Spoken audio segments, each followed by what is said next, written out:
हमारा आज मुख्य रूप से एक ही मांग थी कि आईएएस संतोष वर्मा जी के जिस प्रकार से उनके खिलाफ कार्रवाई की गई है, उस कार्रवाई को सरकार ने गलत इंटेंशन से लिया है। जातिवादी मानसिकता के लोगों के बहकावे में अगर सरकार ने एक माहौल बनाया और उस माहौल के हिसाब सरकार ढल गई है। जगह जगह ज्ञापन दिया गया, पुतला दहन किया। आईएएस संतोष वर्मा जी ने क्या कहा था कि रोटी बेटी का व्यवहार करना, जो बात संविधान में लिखी गई है, जो बात बाबा साहेब ने कही गई थी, और सरकार भी बड़े बड़े अभियान चलाते हैं। अगर इंटरकास्ट मैरिज करते हैं तो कुछ राशि उस कपल को दी जाती है जो इंटरकास्ट मैरिज करते हैं। तो वही बात आईएएस संतोष वर्मा जी ने कही है। लेकिन एक आईएएस ने ये बात कैसे बोल दी, एक दलित ने ये बात कैसे बोल दी, एक आदिवासी ने ये बात कैसे बोल दी। ऐसा माहौल बनाया गया है कि जैसे बहुत बड़ा गुनाह उन्होंने कर दिया है।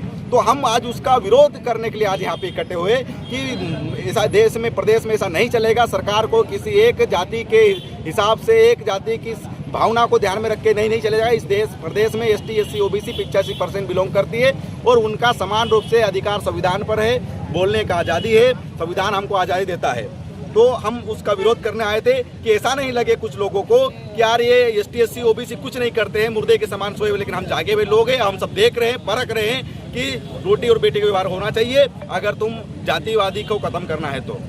आगे की रूपरेखा क्या है? आगे की रूपरेखा हम 18 जनवरी को भोपाल में बड़ा प्रदर्शन कर रहे हैं, जिस हिसाब से सरकार ने, मोहन सरकार ने हर धर्मता करते हुए और बिल्कुल तानाशाही रवैये के ऊपर से उनको एक तरफा कार्रवाई की गई है, बिना सुनवाई, बिना कोई जांच पड़ताल के। तो हम वो 7 सेकंड की क्लिप के हिसाब से कार्रवाई की गई है। हम चाहेंगे भोपाल में बड़ा आंदोलन करेंगे और अगर फिर भी अगर सरकार कानून में चूक नहीं देखती है तो मोहन सरकार इस बात को ध्यान रखेगा। आगामी समय में चुनाव भी आने वाले, वहाँ पर उसका जवाब दिया जाएगा एसटी, ओबीसी के द्वारा।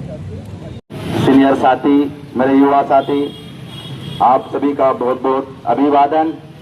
इस क्रांति में कोई तो जागा, कोई तो विरोध करने के लिए खड़ा हुआ कि नहीं, हमारे अजाक्स के प्रांतीय अध्यक्ष श्री संतोष वर्मा जी ने सही बात कही। मुझे कभी कभी इस बात से बहुत आश्चर्य होता है कि जो बात संतोष वर्मा जी ने कही, वही बात अगर दूसरे समाज का व्यक्ति कहा होता तो क्या तब भी इतना हंगामा होता? तब भी इस प्रदेश की सरकार किसी आईएएस को अपने पद से पृथक करती? तब भी उसका विरोध ऐसा कैसा होता? पूरे मध्य प्रदेश में बवाल होता? मैं 99% बोल सकता हूं, 100% बोल सकता हूं कि बिल्कुल भी नहीं होता। इन लोगों को तकलीफ इस बात की है कि एक दलित ने इतनी हिमाकत कैसे कर दी कि बोल दिया कि अगर देश में जातिवादी को खत्म करना है तो रोटी बेटी का व्यवहार करना होगा। ये बात एक दलित ने कैसे कह दी? तकलीफ इस बात की हो गई। मैं हर समाज के व्यक्ति से पूछना चाहता हूं, क्या कोई अन्य समाज का होता उसका भी पुतला दहन होता?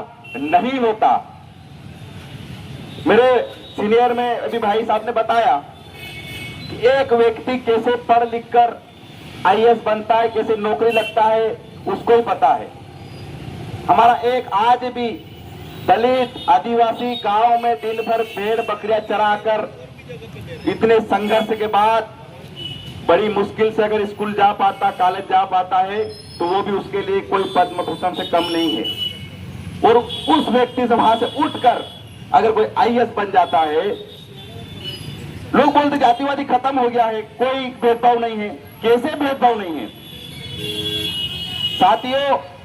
इस देश में सब माहौल बनाया जा रहा है कि सब कुछ चंगासी, लेकिन कोई भी चंगासी नहीं है। मैं बता दूं आपको, सोचो इतना बड़ा संगठन जिसके लाखों कर्मचारी मध्य प्रदेश में हैं, हजारों कर्मचारी बड़वानी में हैं, लेकिन कोई कर्मचारी क्या इस बात का विरोध करने के लिए यहाँ पर खड़ा हो रहा है?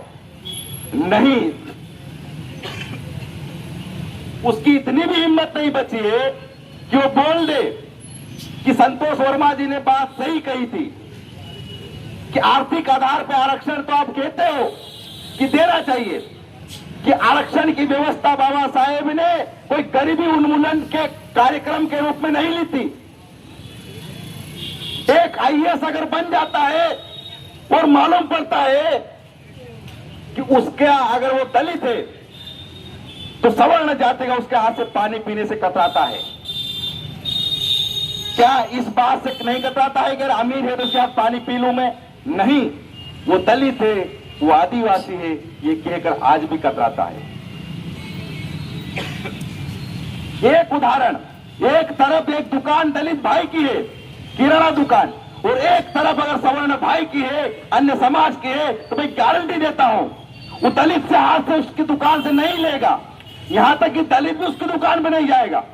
लेकिन अगर दूसरे समाज से होगा तो उसके समाज के सभी लोग उसके यहां जाएंगे। ये हमारी सबसे बड़ी कमजोरी है, ये इस हमारे समाज, हमारे लोगों की मानसिकता है। जिन लोगों ने भी, मुझे उम्मीद नहीं थी, मेरी बात जहां तक भी जा रही है, जिन लोगों तक की बात जा रही है, मुझे उम्मीद नहीं थी बड़वानी के लोगों से, बड़वानी के जो अपने आप को सकल समाज के लोग बोलते हैं, उनसे उम्मीद नहीं थी कि संतोष वर्मा जी का पुतला दहन होगा यहाँ पे, क्योंकि मुझे ऐसा लगता है यहाँ पे तो भाईचारा की बात हो। कोई तो यहाँ पर अन्य समाज का भी आके कहेगा कि वर्मा जी ने सही बात करी थी। बस उनसे ये बात हो गई कि आप मेरा बेटे क्या आपकी बेटी दे देंगे क्या? वो ये भी बोल सकते थे, उनका ये भी बोलना था कि मेरी बेटी क्या आपका बेटा ले जाएगा? नहीं ले जाएगा। वो रोटी बोटी की, रोटी और बेटी की बात कर रहे थे। यही बात तकलीफ हुई कि दलित ने इतनी बात कैसे कर दी, पूरी सरकार उसके खिलाफ हो गई, पूरा समाज सरकार खिलाफ हो गया। इस देश में मुद्दा ये नहीं है कि मणिपुर में किसी आदिवासी महिला को नंगा घुमाया जा रहा है, कितने लोग खड़े हुए थे। मुद्दा ये नहीं बनता है एक दलित को पीट पीट कर दलित है बोलकर मार दिया जाता है। मुद्दा ये नहीं बनता। मुद्दा इस देश में यह बनता है, इस प्रदेश में मुद्दा यह बनता है सरकार के लिए कि एक दलित ने कैसे बात कर दी है कि रोटी और बेटी का व्यवहार करना चाहिए। क्योंकि इसी भेदभाव से, इसी धार्मिकता के मामलों से इनकी सरकार चलती है, इनका घर चलता है, इनका चूल्हा जलता है। जब लोग समझदार हो जाएंगे, लोग शिक्षित हो जाएंगे।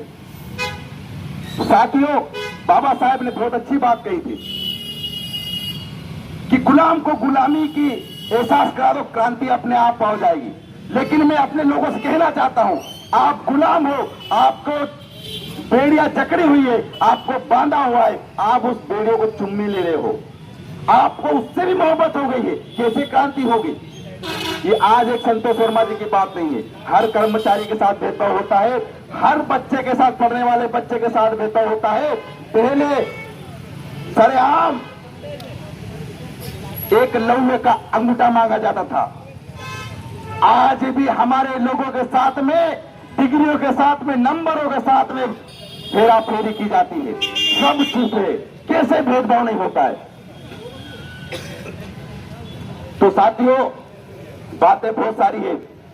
मुझे इस बात से खुशी हुई कि आज हम इस चीज का विरोध करने हुए हम सभी समाज से अपील करते हैं, वो भले किसी भी समाज का हो, सही को सही और गलत को गलत कहने की हिम्मत रखिए।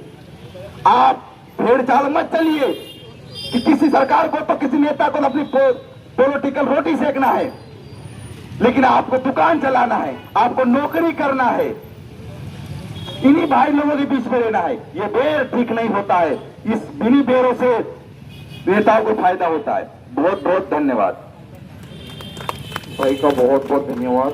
आपका दोषी